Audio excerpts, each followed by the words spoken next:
What makes Erika Kirk deadlier than anything we've ever seen in the pantheon or in the stage of mendacity or pathological performance, duplicity, whatever you want to call it. What makes her different is that she is at the top of the food chain of dangerous, and that is the pathological liar, but the con, the 24-hour con. Let me explain. In the course of your life, you will meet a variety of people. Liars. You probably will not meet a real bona fide psychopath or even sociopath. You really won't. They're far rarer than you can imagine. And they don't normally exhibit or manifest themselves the way you would think they would. They're not as bad necessarily as you might think. And sometimes they're admirable. Sometimes the traits that we see in others are actually veiled, if you will, psychopathy iterations. We'll get to that. So we've got the liar, we've got the psychopath, a little bit. But at the top of the game is the pathological liar who never stops. The con will lie if he has to.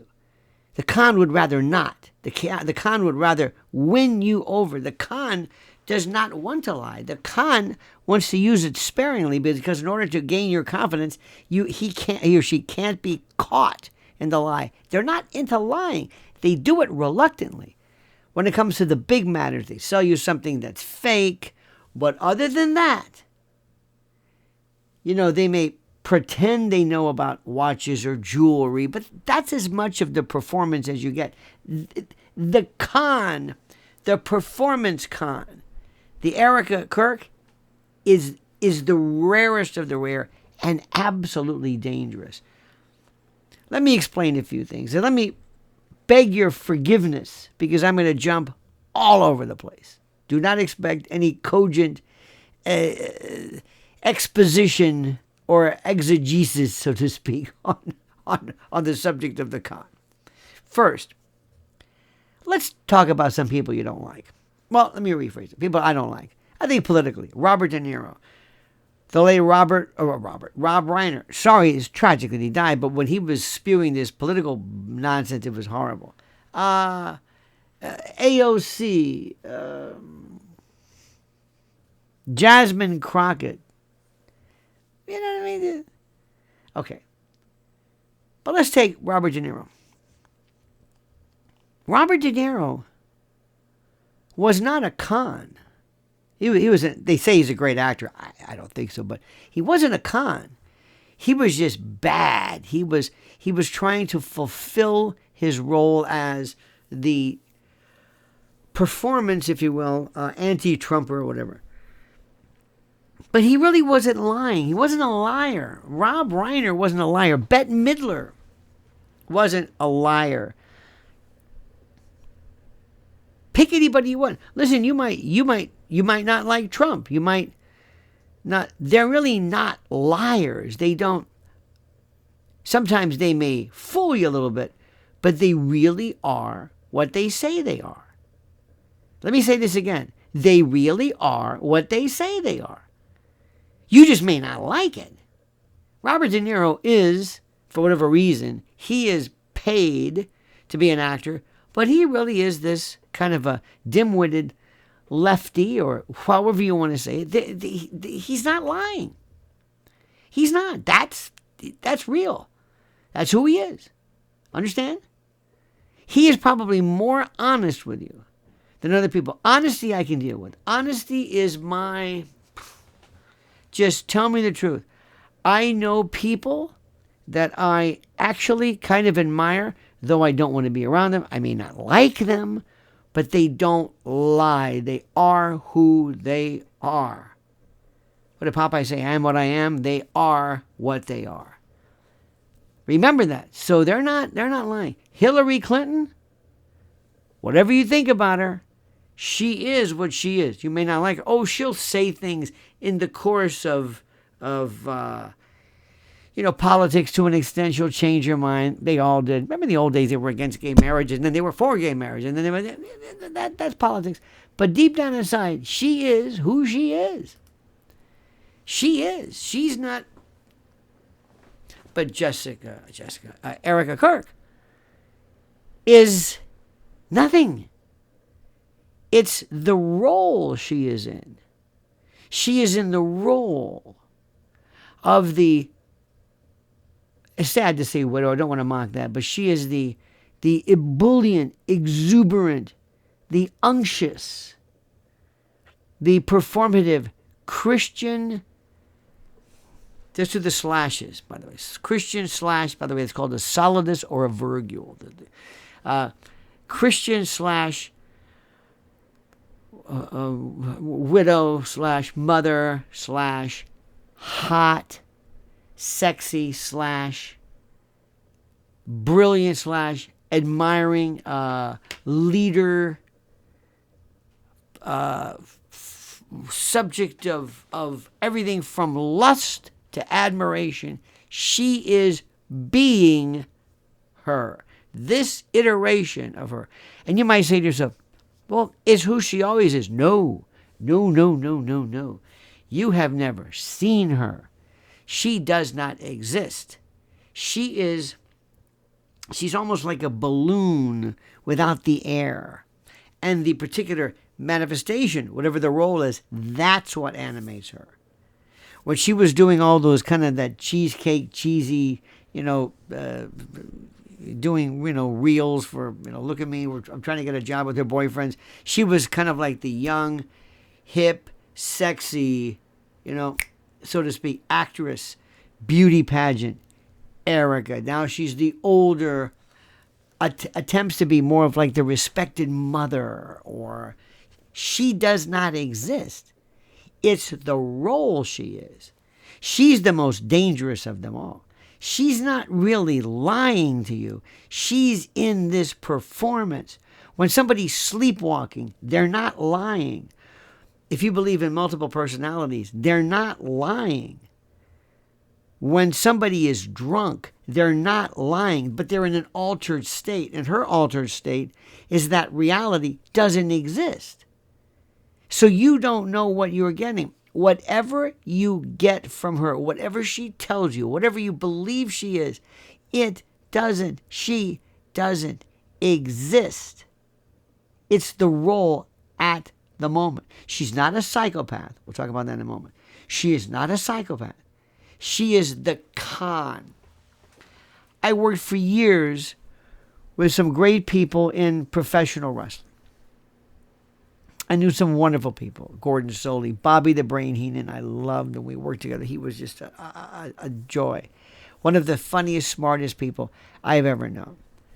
And what they tell me, and this is as close to this as possible, in the old days, during the days of kayfabe, when wrestlers maintained the myth and the character of wrestling, when they were, the Undertaker or the Junkyard Dog or Bobby Heenan, whoever it was 24/7. If they were on the street, if they met somebody, if they met a fan, if they met a Miyazark, if they met somebody who was Smeazard, if they met somebody in the business or not, they knew they were that role 24 hours a day. It wasn't just, Robert De Niro isn't. In fact, a lot of these people really have no personalities. They're not that interesting. Have you ever met a really interesting actor? Really interesting? No. But they don't have to be. That's not their thing. They realize, they say, look, I'm not acting anymore. In fact, they want to tell you that. They want you to forget it. They want you to leave them alone. I mean, they want to, count the money and be loved and everything. But their whole thing is, I'm not Jake LaMotta. No. Erika Kirk is Erika Kirk. This iteration. Do you understand that? She is real in her mind. And she thinks you believe it. And she will say, and here's the scary part, anything she has to say, anything for that manifestation to continue, anything she has to say, she will do so. She is not letting down her guard. Period. End of discussion. Okay? This is the dangerous, this is, it doesn't get more dangerous than this. Because there's no let up. You don't know who's there. You don't know who's there. I told you the story about Kenneth Bianchi from the Hillside Strangler, who during a quote hypnosis session, when he was pretending to be under, he was pretending that he had these various manifestations and personalities, and they handed him something, and they knew right away he was lying, because during hypnosis you don't manifestly involve yourself in an exertion of a real like grabbing something. Anyway, he didn't know this. Her tells are all the time. Her tells are constant. Now, what makes her even more difficult? First, when they do this, when they're in the role, when they're in this self-induced personality disorder, she is the new Erika, all right? She doesn't have any faith-based anything. Everything she's done is an act.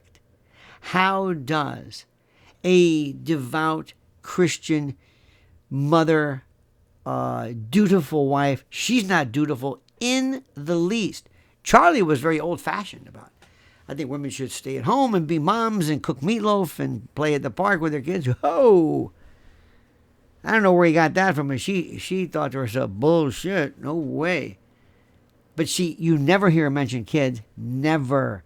It's about her. Her role, mother, is the least important in her performance.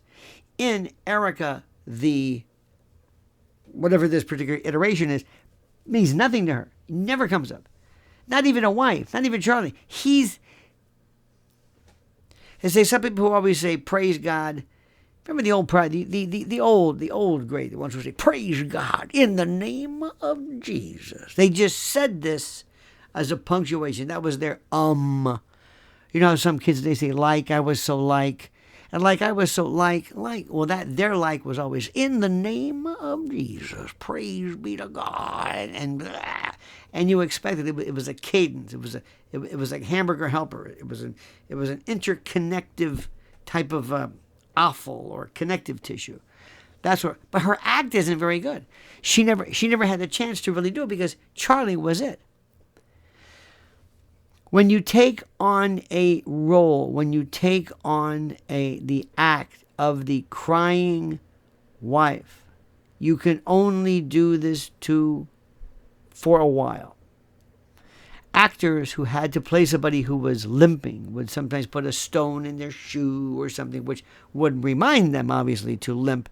But when you don't have a stone in your shoe, when you don't have anything, when you're so interested in the acclaim, in the praise, in the crowd exultations, and you forget sometimes how you're not coming across. Nobody is telling her, all right, look, you've done the crying handkerchief thing 50 times, drop it. Over a period of time, when people tell a story, in order to be efficacious at it, you have to sometimes, you can't make your audience uncomfortable. And you sometimes have to lose the bit. You have to lose the bit. If they're finding, every time they see you, if you're crying, they're going to say, I can't do this. You're reminding them. It makes them uncomfortable. Plus, it obfuscates, it interrupts the message. It confuses the message if you're constantly crying. Now, had she thought about this ahead of time, she could have done this so much easier. But she doesn't do it. She doesn't think, because she has no interest in trying to she doesn't want to come across as, how do I say this? She doesn't care whether she comes across as the dutiful wife. She cares whether she comes across as Erika Kirk, movie star, superstar, sex queen, goddess, babe, hot mom, middle-aged sylph and siren, and you know what I mean? She doesn't care about TPUSA in the least. She cares about the money. She cares about the revenue. She cares about the metrics. She has no interest. None. But if she were smart, me rephrase it. She's not dumb. Don't get me wrong. She's not dumb. If she were dumb, it'd be, even easier.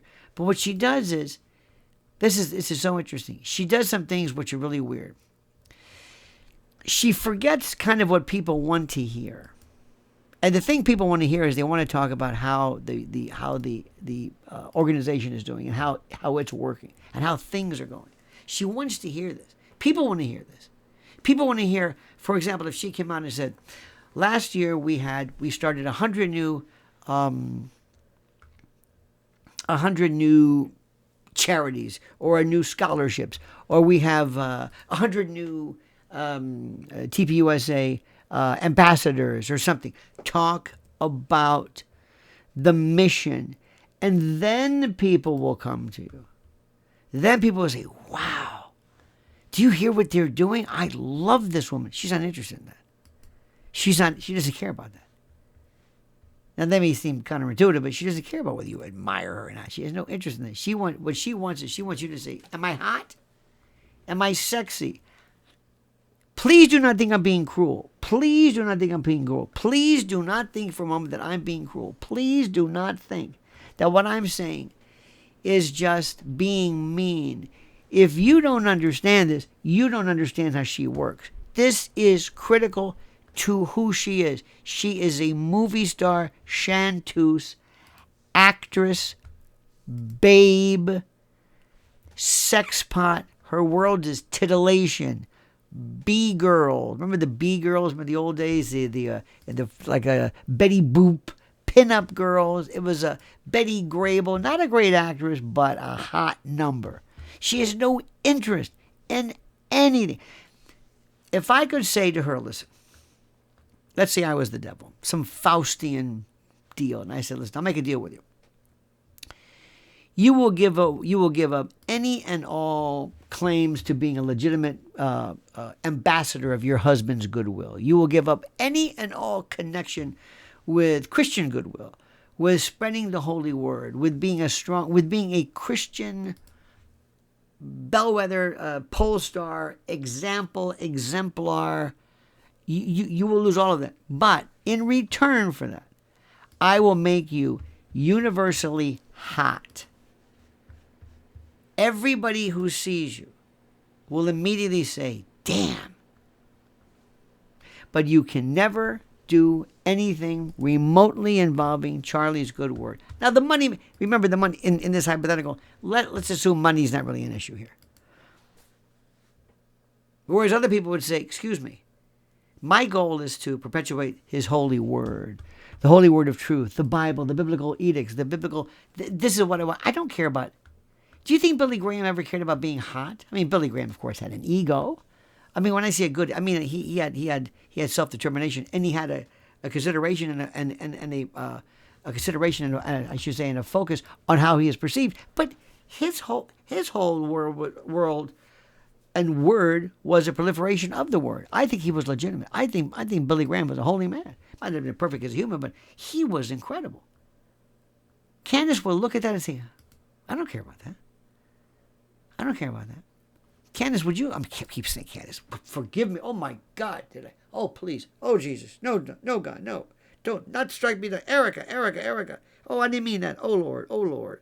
She'll strike me down. Erika. You think Erika wants to hang around in the jungles, not bathe for a couple of days so long as she can spread the holy word of truth? Do you think she would want to be a part of a missionary? No.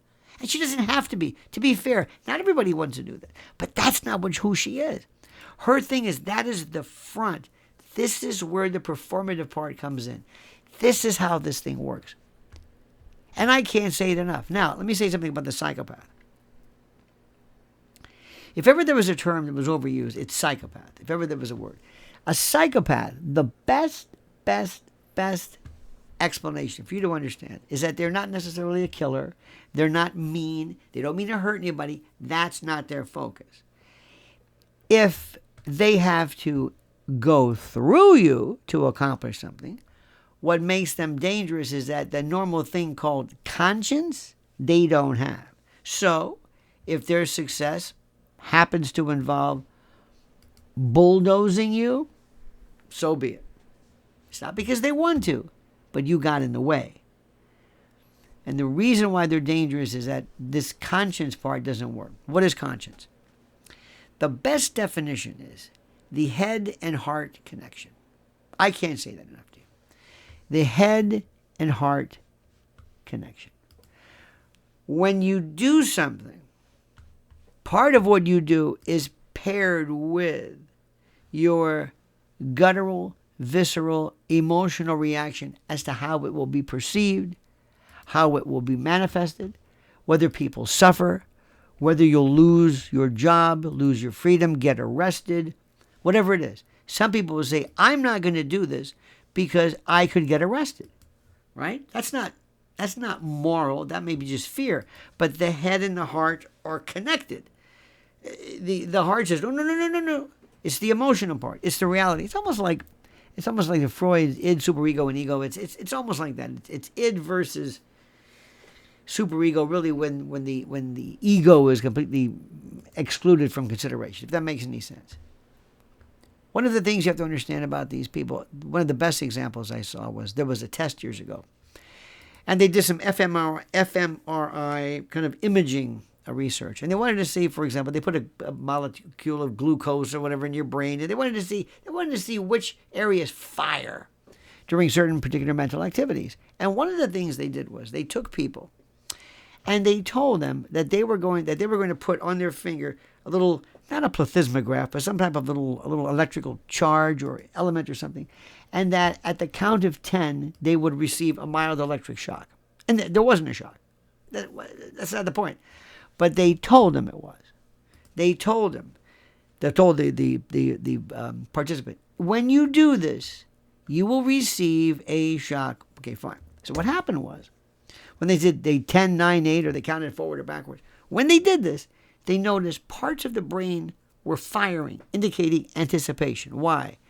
The head, the notification of what was going to happen, and the heart, the anxiety, the consequence. Wait a minute. I've got 5 more seconds. I'm going to be shocked. Whereas the head says, the rules are, at the count of 10, I will receive an electric shock. The heart kicks in. You idiot, don't you know what that means? That's it. The heart says, you idiot, don't you know what that means? If I told you, hey, listen, we're counting the money on Sunday, from the collection plate. We're in the back of the church.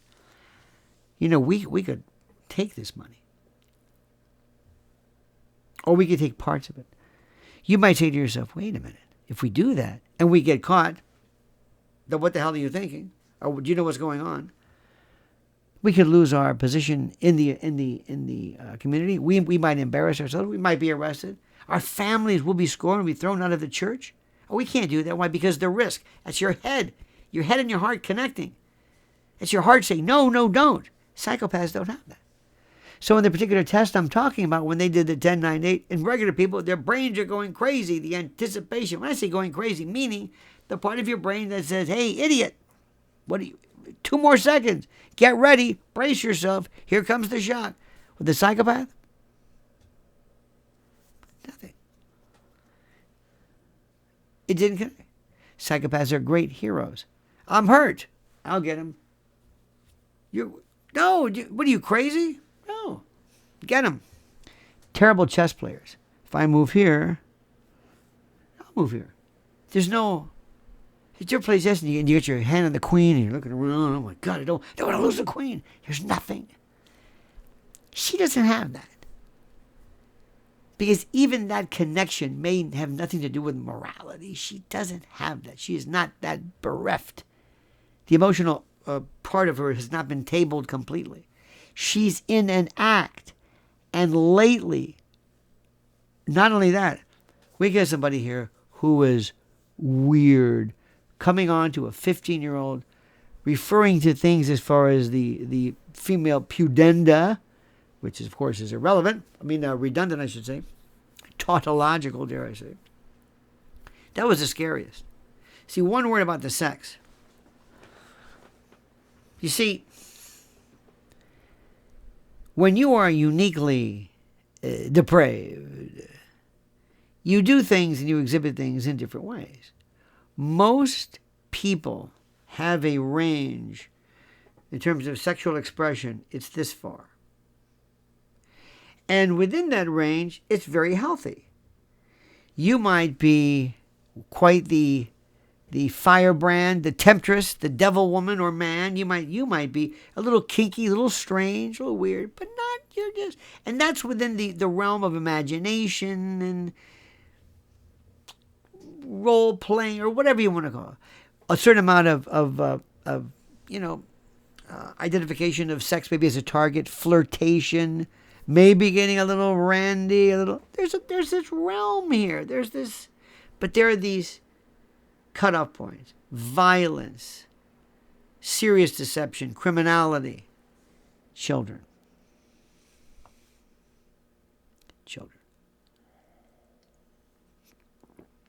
In most of us in a Western society, I'll leave it at that because I can't argue about others, we draw the line at children.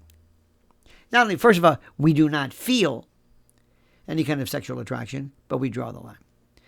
And even if that line is close, we say, 15-year-old girl, And most of us would say, especially now with how we know how things work, we will say we are not going to put our names and our feelings and our desires and our lust into a series of columns and text messages where somebody can read these later on. We're saying, no, get away, get away. To these people, to Erika Kirk, not that she doesn't understand it's wrong. She just thinks she's smarter than you. And she may not have ever even followed through with any of this stuff, but you know what? It doesn't really matter. And they love to feel smart, that they're pulling one over on you. See, Erika Kirk loves the fact, by the way, let me know if I say Candace again by accident. Sure. Erika Kirk loves to be Erika Kirk. She loves it. Oh, man, does she love it. She loves it like you cannot believe. She loves it. She loves it. I could go on. I think she is singularly one of the most fascinating examples of the inadvertent villainous. Her goal is not to hurt. Her goal is deception, to sell her very limited, very closed off, very needy sense of perpetuation of the grandiosity of who she is. She's Erika Kirk. But remember, number one, Erika Kirk, woman, sexy, actress. You love me. Charlie, yeah. You love me. Christian, yeah. Mother, yeah. Me, you love me. When I stand out on the wings of the stage and I hear them crying and yelling and applauding my name, they like me. Remember Sally Fields? They really like me. It's about me. Not only do they like me, but when I walk out, you can see their faces because they have never seen anything. And I hope you don't think I'm being too cruel. First and foremost, and in her mind since the beginning, has always been sex pot, sexy. You know how it is. Look, I don't. This is not a phenomenon that's of new. Social media just exemplify it. It basically exacerbates. It potentiates the problem. That, my friend, I stop. Let that sink in. This is one of the most fascinating subjects. And I thank the woman who made it possible. The woman who put fire in this subject is Candace Owens. There is nothing like Candace Owens. Nothing. She is phenomenal. She is great. There are a few people that I've come across in the pantheon of this particular medium. Alex Jones is up there. Alex Jones he's Zeus, as far as I'm concerned. And every now and then there's these ones who come along who are terrific, who are really good. But Candace Owens, league of her own. Brilliant. Gets it. and is a performance genius, incorporating both performance and the veracity, because she means what she says. So thank you. Thank you, Candace, and thank you. Thank you for listening. Thank you for following my wife, Lynn Shaw, at Lynn's Warriors. Your support of her means the most to us. The fight that's going on, which is more important than any of this, than Erika Kirk or anything, is what they're doing to children. And this is why it bothers me so much, how when we see this predation, this targeting of this young girl, then it immediately, it's wrong. It is so wrong. We have to stop that. So thank you for following. Please follow her at Lynn's Warriors. All right? Good. Now, in addition, dear friends, I want you to understand something. I want you to listen carefully, and I want you to follow what I'm saying. And listen carefully. The most important thing for us to do is to not lose our sense of direction. Make sure you understand where we are, the path that we are on, what we're trying to do. We believe in truth. If truth is the focus of your attack, is the target, the destination, you will always win. You will always be successful if that's what you want. And truth is very dangerous, because sometimes when you get the truth, a lot of people who are the subjects of the truth don't care for that. All right, dear friends, thank you. Please like this video. Subscribe to the channel. Subscribe to the channel. 70% of the people that we find out who watch us don't even subscribe. Please like the video. Hit that little bell so you're notified of live streams and new videos. And I've got some questions for you to review. Please do.